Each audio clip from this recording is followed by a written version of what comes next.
What's up, guys? It's Graham here. So I know I can't be the only one who does this, but have you ever wondered how much does the average person have saved and invested by every age? Or what about how much income does it take to rank within the top 1% of your 20s versus 30s versus 40s, and how do you compare? Well, wonder no longer, because we're going to break down exactly what the experts recommend you have invested throughout every decade, the average income within every percentile across the board, and then whether or not that's actually a realistic milestone for everybody watching. Now, the point of this video is not to compare yourself with everybody else, but it can be a very important measurement to keep track of, because without knowing whether or not you're investing enough, you won't be able to properly adjust your spending, know when to cut back, and know how much money you need stashed away to make sure you never have to work another day in your entire life ever again. Plus, the top 1% isn't necessarily as high as you might think it is, especially if you're in your 20s. So sit back, relax, and I'll cover exactly which milestones to hit right after you hit that like button for the YouTube algorithm. Doing that gives me a really good indication if these are the types of videos you want to see more of, so if that's the case, just let me know by hitting the like button. So thank you guys so much, and also a big thank you to public.com for sponsoring this video, but more on that later. Alright, so right off the bat, here's what I found surprising. Did you know that you only need $10,400 to be richer than the average millennial? Yeah, neither did I, and these numbers get even more surprising when you start looking at the median statistics of people in their 20s in terms of how much they have saved and invested. Now, the first number we should look at is net worth. This is calculated by adding up everything you own of value and then subtracting your debt, and that number that's left over is your net worth. So with that out of the way, I want you to take a guess at what you think the average net worth is of a 22-year-old. Just go ahead, just take a guess. Alright, well, according to the College Investor, that average net worth is negative $39,915. Which means if you're watching this at 22 years old and your net worth is zero, then technically you're way ahead of the average. Now, in all fairness, this number is heavily skewed by student loan debt, since a lot of young adults start off with absolutely nothing, they're not making any money, and they're taking on enormous student loan debt. So don't worry, guys, the numbers do get a lot better from here. Although in terms of how much the average 22-year-old makes, here's where things get interesting. The average income for this category is $24,610 a year. And just take another guess at what you think it takes to make it within the top 1% of 22-year-olds. Seriously, just take a guess and comment it down below. One eternity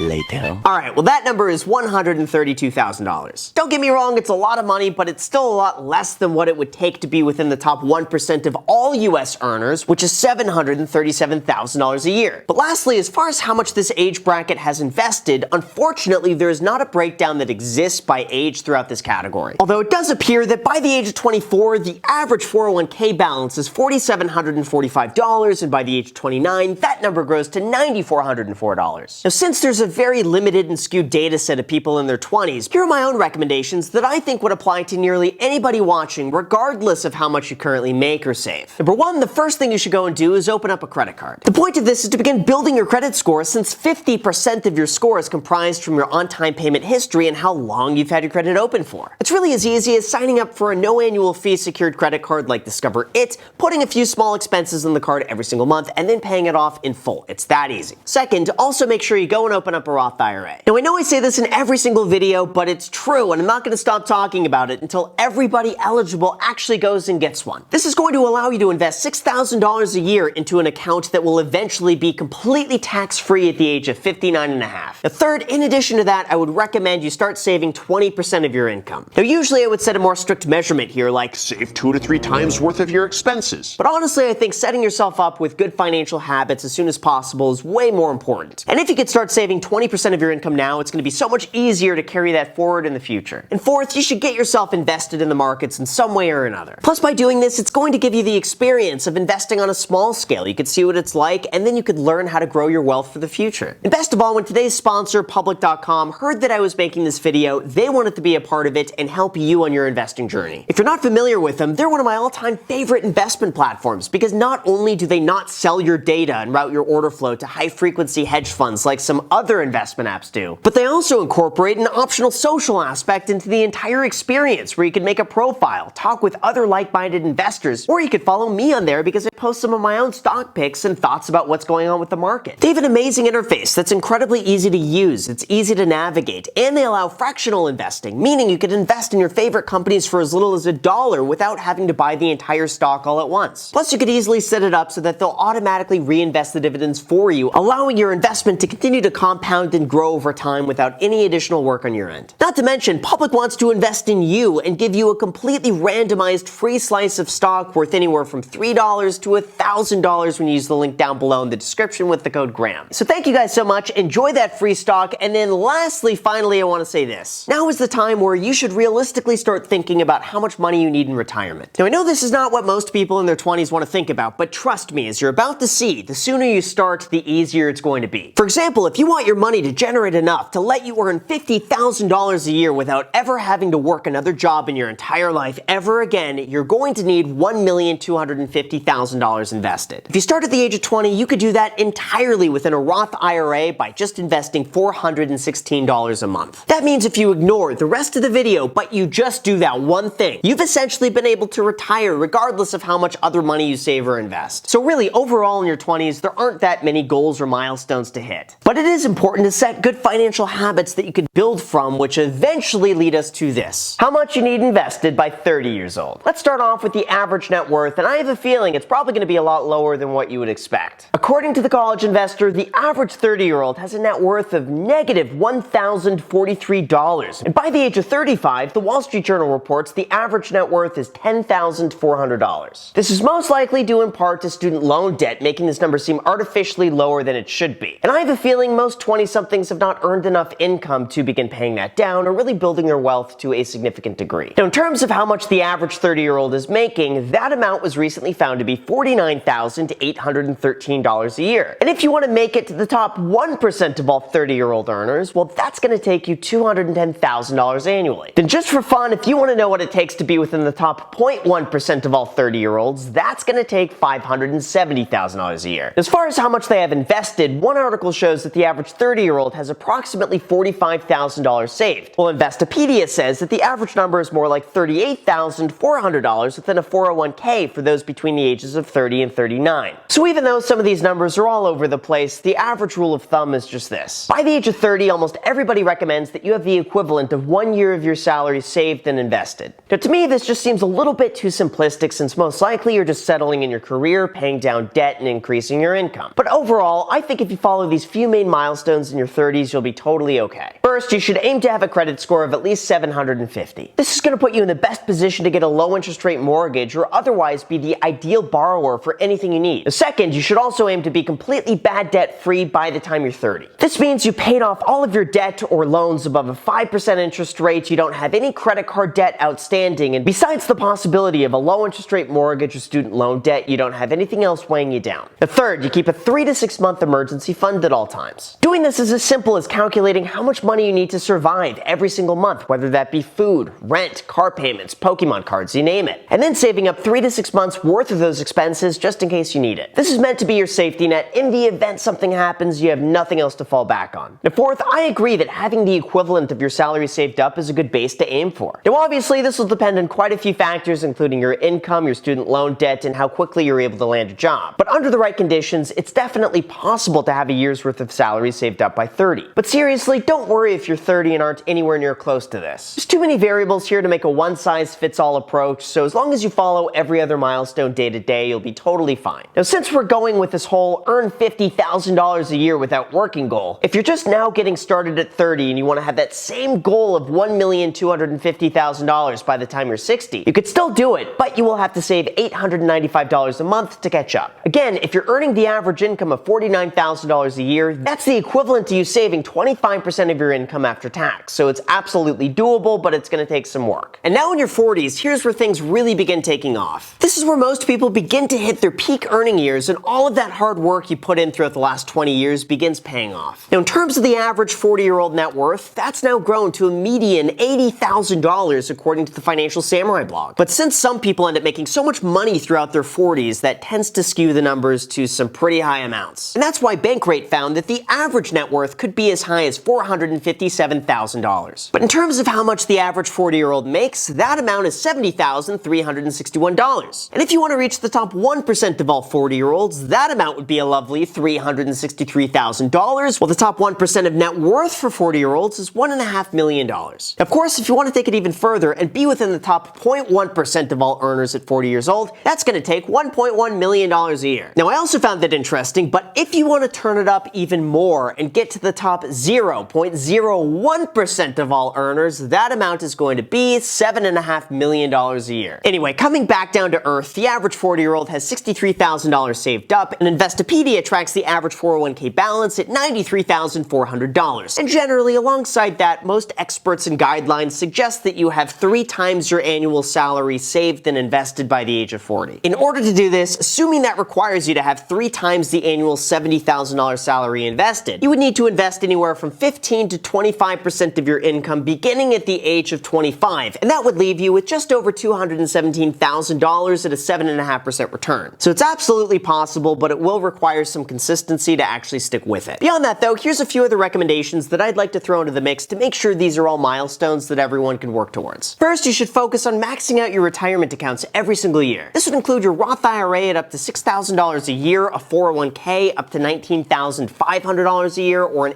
HSA up to $3,600 a year. The second, you should also aim to maximize your earnings over the next 10 years. The reality is, as you approach the highest earning years of your life, you should do everything you can to make the most of it. After all, it was found that employees who stay within the same company for more than a few years get paid on average of 50% less than somebody else who changes jobs more frequently. So now is the time to leverage that and make the most money for the time that you're going to be working. Then third, have a budget that you stick to no matter what. Even though technically this is something that you should be doing at any age, it's especially important now because even though you're probably making a lot of money, you could be spending a lot of money. And that's why it's so important to still live within your means, think long term, and make sure whatever you're doing is sustainable. And fourth, you should know exactly how much more you need to invest if you want to retire by your goal. The rule of thumb here is that for a 30-year retirement, you'll need to have anywhere from 25 to 30 times your annual expenses saved up in order for that money to last you without running out. That means if you spend $40,000 a year, multiply that by 25 to 30, and you will need anywhere from $1 million to $1,250,000 invested. Now obviously, if you want more than that, or if you're way further behind, it's going to take a lot more work to get there. For example, if you start out with nothing at the age of 40 and you still want $1.2 million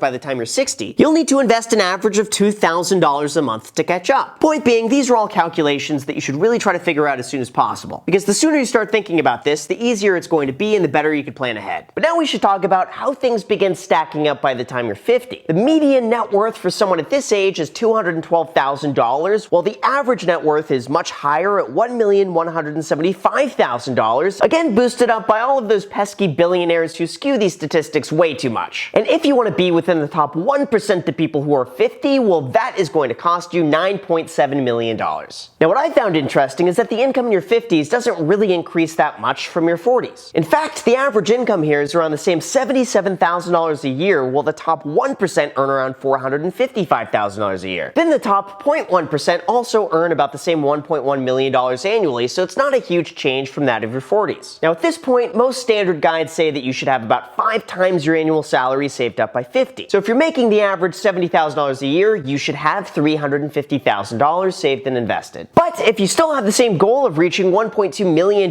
by the age of 60, then following this advice could actually leave you behind. Just consider this: had you been investing $416 a month starting at the age of 20, that would have grown to nearly $600,000 by the time you're 50, which would be a lot higher than the recommendation here. So as my own milestone recommendations to work towards, first, ideally aim to have at least 7 to 8 times your annual salary saved up, or 10 to 12 times your annual expenses invested, depending on how close you are to your goal. If you're further behind than originally expected, your options are really one of 3: retire later, invest more money, or win the lottery. The second, depending on your situation, you should be about halfway through paying off the mortgage on your primary residence. Now, some people might have mixed feelings on whether or not this is needed, but my personal philosophy is just this: I love low interest rates and good debt, but there is also something to be said about the security of having a paid off home. So even though you don't need to pay it off sooner than expected, it's probably a good idea that once it's paid off, you keep it paid off. And third, you should have a very clear date in mind in terms of when you could retire and how much money you need to get there. Again, this uses the same calculations that we've covered before, but assume you're going to need 25 to 30 times your annual expenses invested to be able to live comfortably without ever having to work ever again. This could include moving to a different location, cutting back on your expenses, and doing everything you can to plan for a time where you might not be making a lot of money. Now that doesn't mean you could never be working in retirement, but it is about planning for a time where you have the option not to work if that's something you want to do. And then finally, we got 60. For those who are curious, the average income stays about the same at $76,000 a year, with the top 1% making about $510,000 a year. Now as for net worth, the median falls about $266,000, with the average being significantly higher at $1,217,000. And if you're wondering what it takes to be within the top 1% of this category, it's $11,100,000. Now again, most standard guides say that by now you should have 7 times your annual income saved up, but I somewhat disagree with this, and here's what I think. Ideally, by 60 years old, you're going to want anywhere from 10 to 12 times your salary saved up. If you start thinking about this by the time you're 30, this could easily be achieved by investing 10% of your income every single month at a 7% return. Then if you bump that up to 20%, you could save 20 times your annual salary in 30 years. The second, I also think it's a good idea to have paid off your primary residence by now, or if you haven't done that yet, at least you're getting close. This is going to give you a lot more stability in retirement, and by having a fixed cost for housing, you won't have to worry about your other costs going up. Not to mention, you also have a paid off asset that you could sell in the event you ever need the money or need to downsize. The third, it's usually said that this is where your income will have peaked or begun to decline. So if you're still in the highest earning years of your life, now is the time to really make the most of it and save away as much as you possibly can. And fourth, if you want to, now is the time where you could begin withdrawing from your retirement accounts without any penalties at all. You could also begin collecting Social Security beginning at the age of 62, so this could help offset some of these numbers. And really from here, the rest is up to you. Now obviously all of this is just a rough ballpark, and some people could be way ahead of this and way behind this, but that's not important. It's more important to realize that now is the best time to begin working towards these goals, and showing you that the sooner you start, the easier it's going to be, even if you're not as far along as you would have liked. It all starts small with budgeting, saving your money, investing consistently, living below your means, and then most importantly over everything, smashing the like button and subscribing for the YouTube algorithm. But with that said, you guys, thank you so much for watching. I really appreciate it. Also, feel free to add me on Instagram. I post it pretty much daily, so if you want to be a part of it there, feel free to add me there. As my second channel, The Graham Stephan Show, I post there every single day. I'm not posting here, so if you want to see a brand new video from me every single day, make sure to add yourself to that. And lastly, make sure to get your free stock down below in the description. Let me know which one you get. Thank you so much for watching, and until next time.